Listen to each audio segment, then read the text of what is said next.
بسم الله الرحمن الرحيم نحمده ونصلي وسلم على رسوله الكريم سيدنا ونبينا وحبيبنا ومولانا محمد وعلى آله وأصحابه أجمعين سبحانك لا علم لنا إلا ما علمتنا إنك أنت العليم الحكيم اللهم رب اشرح لي صدري ويسر لي أمري واحلل عقدة من لساني يفقهوا قولي إن الله وملائكته يصلون على النبي يا أيها الذين آمنوا صلوا عليه وسلموا تسليما اللهم صل وسلم على سيدنا محمد وعلى آل سيدنا محمد وبارك وسلم.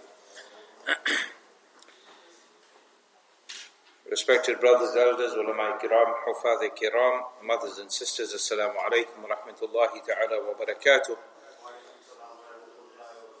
Continuing with what we started yesterday with regards to the surah that a mufassir, the commentator on the Quran, has said that la yasma'u surata Yusuf mahzunun illa istaraha ilayha, that a person that has sadness or depression of any type, of any kind, does not study Surah Yusuf, does not understand Surah Yusuf, except that they are helped and they find some comfort and solace in their hearts and in their minds. May Allah Ta'ala make it easy for us. Just before Asr Salah, I got a phone call from one sister.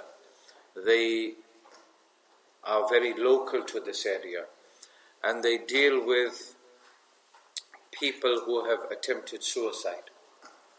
And they take them in and they spend a lot of time with them. But they're not allowed for whatever reason, they don't give them food.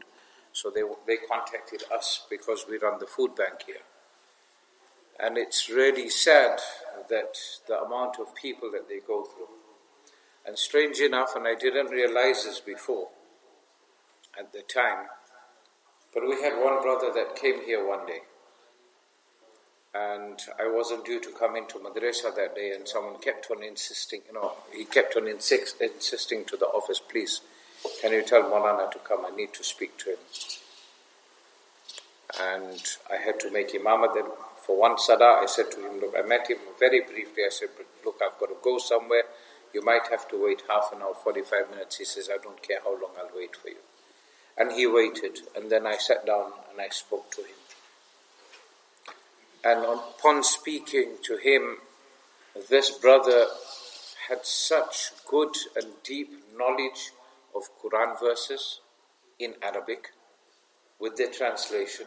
He knew many ahadith with translation and with explanation. He knew exactly what was going on. But what had happened is, as he said, he had got lost in the world. And this is the thing we all need to understand. We are living, many a times, too many of us are living in this bubble. And it's only when this bubble bursts, then we think, oh, there are people around me. There are actually things happening in the world. I'm not saying this in a negative way to make anyone feel bad. I'm trying to make you understand that sometimes we go into this bubble and only thing that matters in the world is you, your parents, your wife and your children. Bas. And your siblings. You're not interested in anyone or anything at all. So comes an opportunity for you to help someone. Maybe someone needs a lift. Maybe someone needs a hand. Maybe someone needs help with some shopping. Maybe someone just needs to let some steam off, but they want to speak to someone. We are not available. Why? Because generally, and like I said yesterday, with regards to salam is made and we're shooting out of the masjid. Let's spend time in the masjid. The Sahaba used to congregate in the masjid. They used to sit in the masjid. They used to discuss things in the masjid. They would make dhikr together. They would read the Noble Quran together. They would teach one another and learn from one another about various aspects of deen. Yeah. Unfortunately, we don't spend that time in the masjid. And we need to change that now. We need to start spending time in the masjid, where we just come to the masjid and just sit down and relax. We have a kitchen there, it's maybe not the state-of-the-art kitchen, but it's got a kettle in there. Generally has milk, tea, coffee and sugar. Yeah? Sit down, have a cuppa. Sit and talk to one another. We have become so engrossed in our phones and other things that we have forgotten to speak to the people in front of us. We are speaking to people all around the world, but we're not speaking to those that are in our same room. So may Allah Ta'ala make it easy for us, inshallah. Especially for those that are going through suicidal thoughts. And if someone ever makes some sort of inclination to you that a person is feeling suicidal, first of all, don't become a hero. Secondly, don't tell him, don't think that. Yeah? You ever told a person to calm down and they've calmed down? No, they haven't. They might get more angry and tell you, who you to tell me to calm down? With love, with muhabbat, and then signpost them to the right people. Yeah. Signpost them to the right people. Boys, can you sit down, please? Thank you. Signpost them to the right people, the appropriate people that can provide help and assistance. We mustn't become doctors every time there's no doctor around. And we mustn't become a mufti every time there's no mufti around. There's something that we find which is very, very common. So khair, let's look at Surah Yusuf. Allah subhanahu wa ta'ala says, Alif Lam Ra, Huruf Muqatta'at. Allah ta'ala and Nabi sallallahu alayhi wa sallam, it was a code between them. What did it mean? Only they knew. We will find out, inshallah, when we hear it from Allah ta'ala in Jannah, inshallah. But to get there, we have to make some effort. And this is our time to make effort. Become people of the Quran, people who love the Quran, not only in the month of Ramadan. I know it's easier. Even for the Hafiz, it's easier in the month of Ramadan to memorize the Quran. You know that? Yeah. You try it yourself. Any surah that you haven't learned, try in the month of Ramadan. And try another surah out of the month of Ramadan and see how it goes. The barakah of this month is absolutely amazing. You see how it's coming down now? There's not a blade of grass outside that hasn't got today's water, today's rainfall. Yeah. And far greater than this is Allah's mercy. But we have to keep on reminding one another about this because of how important it is to understand that Allah's mercy is coming down. Do you realize what a valuable month this is? Last night after Taraweeh I mentioned we've already completed 1/6 of the Noble Quran. 5 ajza of the Quran, 5 paras, 5 siparas, 5 juz have been completed of the Quran in Taraweeh. And before you know it, it's going to be complete. The whole Ramadan is to be over. Allah Ta'ala says, Alif Lam Ra. What does that mean? Allah only knows. And Nabi Sallallahu Alaihi Wasallam knew, but he is not around to tell us. Tilka ayatul kitab al-mubin. Allah Ta'ala is showing that book there, that is something amazing. This is a clear book with clear signs in there. If you look in the Quran, there are many, many clear signs. Tilka ayatul kitab al-mubin. Inna anzalnahu, Allah Ta'ala says, we have revealed it to you, Qur'anan Arabiyyan la'allakum ta'qilun. For those of us that don't know, Arabic is such a deep and immersive language that if we have to try and understand just small things. We're not talking about kitchen Arabic when you go there and you say Khamsa Riyal shop and 2 Riyal shop. Yeah? When people go there, where's the Khamsa Riyal shop, 5 Riyal shop and 2 Riyal shop? And there's even 1 Riyal. I don't know if you get anything for 1 Riyal. Kuch nahi hai. Right. Yeah. And then you, for example, you might say Khamastash. Khamastash is kitchen Arabic for 15. Khamsa Ashar. Right? So this Arabic language is very deep. For example, if you see a camel, you look at it and you say that's a big camel, it's a small camel, it's a medium camel, baby camel. Whereas in Arabic, there's about 70 different words to explain different stages of a camel. For the sword, there's something like a couple of 1,000 words. For a word like a sword, we just say it's a sword. Nice one, ugly one, heavy one, light one. It's got some decoration in there. And like that in the Arabic language, it is, and for example, if you look at some places, Allah Ta'ala uses the word daraba yadribu. Yeah? From daraba yadribu, the root word, Allah Ta'ala uses some words. Now, in some translation, daraba actually means to hit. But Allah Ta'ala is not speaking about hitting here. Allah Ta'ala is giving an example of something here. So the meaning is there for something totally different. So when a person says, you know what, I'll just pick up the translation, I'll read the Quran, and I'll understand everything, it's not as easy as that. Yeah. If we want to do it, excellent. But find a teacher, someone who knows and understands the academics of the Arabic language. You know, the deep rootedness of the Arabic language. Yeah. Allahu khaliqu. Yeah. In the Quran, Allahu khaliqu.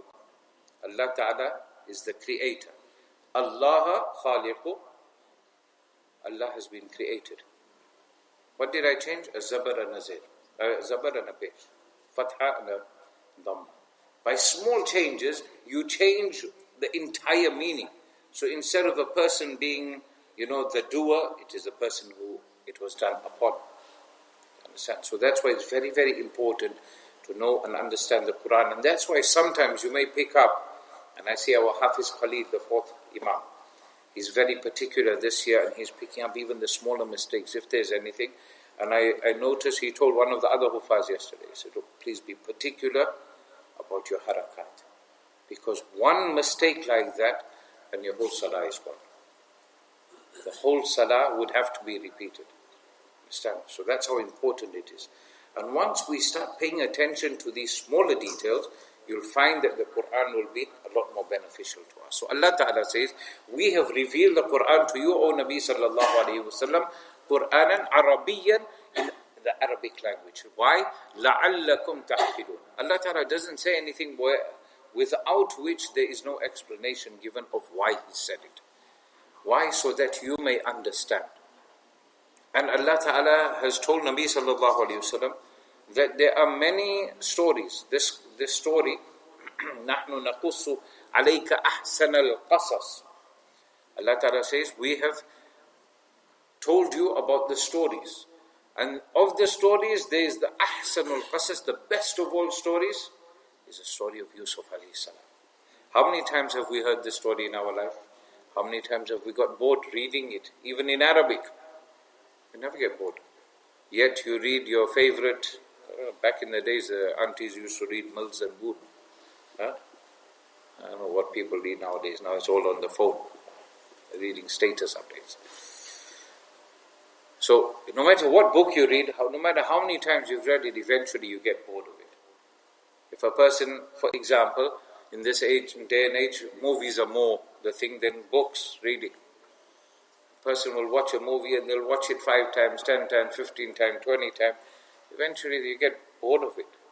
But with the Quran, think about it. From the age you were maybe 3, 4, 5 years old, you went to madrasa or your parents taught you alif, ba, ta, tha, and then you started reading and you read Surah Fatiha, was one of the first surah of the noble Quran that you heard. Maybe not what you learned, because you used to go to the masjid and you would hear the imam reciting, or you'd hear your mother reciting, or someone would be reciting it, and you've been reading it all this time. Is there anyone that can say, I'm bored of Surah Fatiha? As a matter of fact, you look and you enjoy the listening to the various Qur'an reciting it. One Qari recites it in what is known as tartil. You know tartil? وَرَتِّلِ الْقُرْآنَ تَرْتِيلًا is where, Qari Abdul Basit. Everyone knows Qari Abdul Basit, except maybe the young ones. Yeah, Jazakallah. Reading really slowly, but at that pace, to read the whole surah in one breath. Yeah, that was something. They say that one of our ustads, when we were in South Africa, he said, when Qari Abdul Basit, when he was a young boy, came to India many years ago, and he read there. Now in India and Pakistan, you find that when they have Dini programs, they can't have it in the masjid. There's no masjid big enough. Yeah, Turkey's just opened that masjid a couple of weeks back for 63,000 people. 67,000 turned up for Fajr Salah. Subhanallah. Can you imagine that? Subhanallah. So we find that his recitation was outside. His recitation was 1 minute long. And there was hundreds and thousands of people listening to him. And they say the feeling of euphoria within the community, within the congregation, how excited people were to hear Jazakallah khair. His recitation, absolutely amazing. I remember when I was small, my father used to take me. We used to go to Regent's Park Masjid, and every night different Qari reading, and you just listen to them, and you just fall in love with the Quran. And the Quran is that book that you can fall in love with, and you can fall in love with it over and over again, and you will never get bored. You can have 4 wives, as one of the verses I read last night in Taraweeh, Mathna wa Thulatha wa Ruba'. Yeah, that's, if your first wife allows it, no problem, I'll perform the nikah for you also. Only if she fills in the application form.